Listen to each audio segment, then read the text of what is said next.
Hello, this is Michael Bociurkiw, Global Affairs Analyst, Senior Fellow for the Atlantic Council, and what you just heard was nearby here. I can't say exactly where I am, but in a church in Lviv, Ukraine, and you heard first the air raid sirens from this morning, and then the scenes from inside the church. Just extraordinary.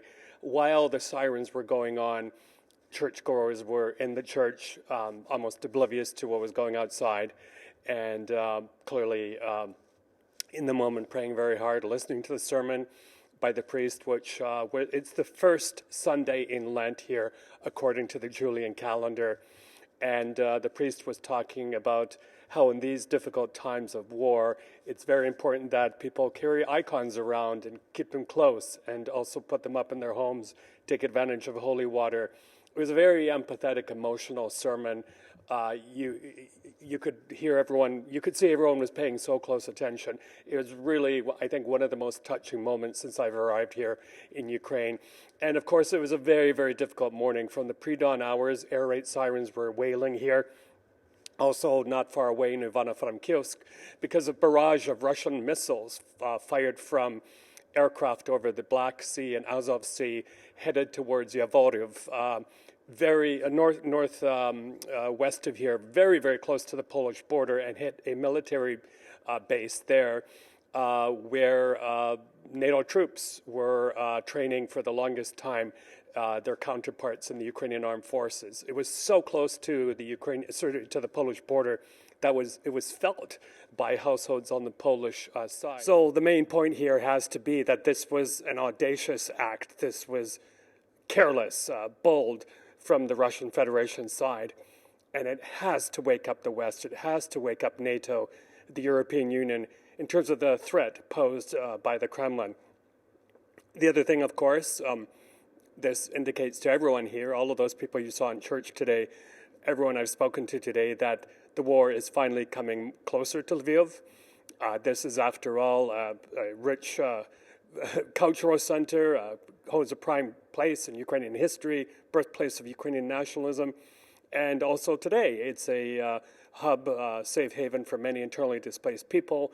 It's a humanitarian operation hub, and it's also the hub for the UN country team as well, working out of here.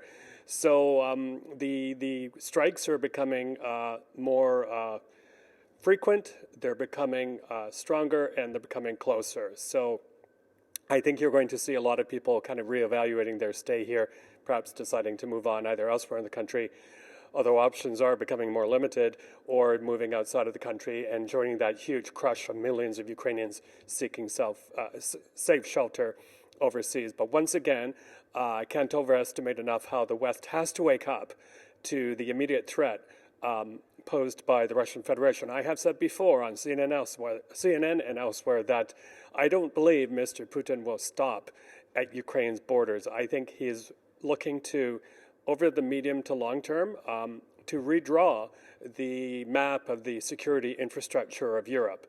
So I will end on that, and just to add on a bit to what's happening elsewhere in the country, Russian forces are now believed to be less than an hour drive away from the capital of Ukraine, Kyiv.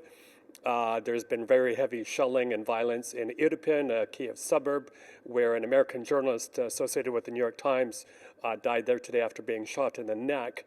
Two of his colleagues were injured. Elsewhere in the country, Mariupol, for example, lots of shelling there. We cannot